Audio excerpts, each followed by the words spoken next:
Hello' everyone, এয়া আছোঁ GMC ইমাৰ্জেঞ্চিত একদম ৰাতিপুৱা পুৰণা বিল্ডিঙৰ পৰা নতুন বিল্ডিং দৌৰি সেই এতিয়া মই ভাবিছোঁ এটা ভিডিঅ' বনাই লওঁ, যিহেতু আজি দিনটো মেডিকেলতে আছোঁ। ৰাতিপুৱা আহিছিলোঁ GMCত, ফাৰ্ষ্ট পুৰণা বিল্ডিঙত আহিলোঁ, তাৰপিছত কাউণ্টাৰত গ'লোঁ, কাউণ্টাৰত আকৌ আমাক নতুন বিল্ডিঙত যাব দিলে। নতুনতে আকৌ আমি টিকট কাটি কিনে ডক্টৰক দেখাব গ'লোঁ। ডক্টৰক দেখাই কিনে দেখাব বহুতে ক'ল যে আকৌ ইমাৰ্জেঞ্চিত যাবৰ কাৰণে। এতিয়া আমি ইমান টাইম হ'ল ইমাৰ্জেঞ্চিত আহা, ইমাৰ্জেঞ্চি বুলিনো কেনেকৈ ক'ম, কাৰণ ইমাৰ্জেঞ্চিত আনিছিলোঁ, সেই এতিয়ালৈকে আমাক কৈ আছে যে অলপ টাইম লাগিব, আধা ঘণ্টা লাগিব, 2 ঘণ্টা লাগিব। ইমাৰ্জেঞ্চিক কিয় কয়, মানুহজনক ইমাৰ্জেঞ্চি দেখাই ন জল্দিকে, সেইকাৰণে। কিন্তু এতিয়ালৈকে আমাক দেখুৱাই আমাক কৈ আছে যে অলপ টাইম বহা, কিন্তু মানুহ কিবা হৈ যাব, কিন্তু সিহঁতৰ ৰখ কৰি দি আছে, বাহিৰত তেনেকৈ ৰখি আছোঁ এতিয়া। তেতিয়াৰ পৰা আমি ৰখি আছোঁ, কিন্তু আমাক মাতাই নাই এতিয়ালৈকে।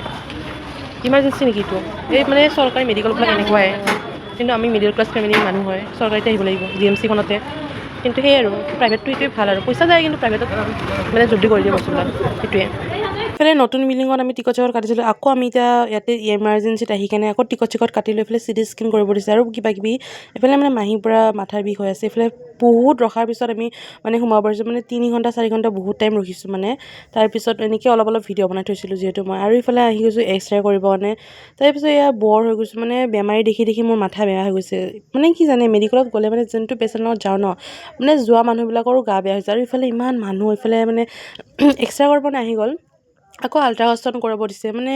আমি একো খোৱা নাছিলোঁ, তো অকণমান খাই লৈছোঁ কিবাকিবি, ভিতৰত যিহেতু ইমান সেই নাই, তো এইখিনি খাই লৈ চাহ, তো এইফালে গা চা বেয়া লাগি গৈছে, এইফালে ভোকো লাগিছিলে, তো এইফালে মানুহবোৰ চাইছে, কিবা লাগি গৈছে গা চা একদম। ৰাতিপুৱা যিহেতু গৈছোঁ, একদম 6টা বাজি গৈছে একদম।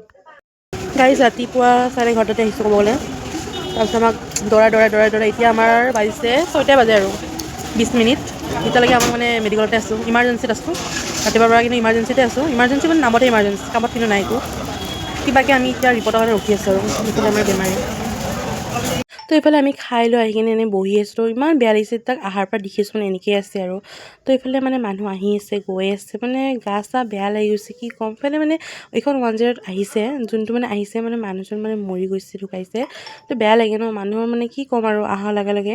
তো এইফালে ওলাই আহিছোঁ, আৰু ডক্টৰ কিছুমানৰ ব্যৱহাৰ ইমান বেছি বেয়া, আমিতো দিনটো থিয়ই হৈ আছোঁ, মই ইমান দৌৰাইছে সেই আৰু চৰকাৰী মেডিকেল ন, সেইটো কাৰণে দৌৰিবতো লাগিব, আৰু কিছুমান ডক্টৰ বহুত বেছিয়ে ব্যৱহাৰ বেয়া।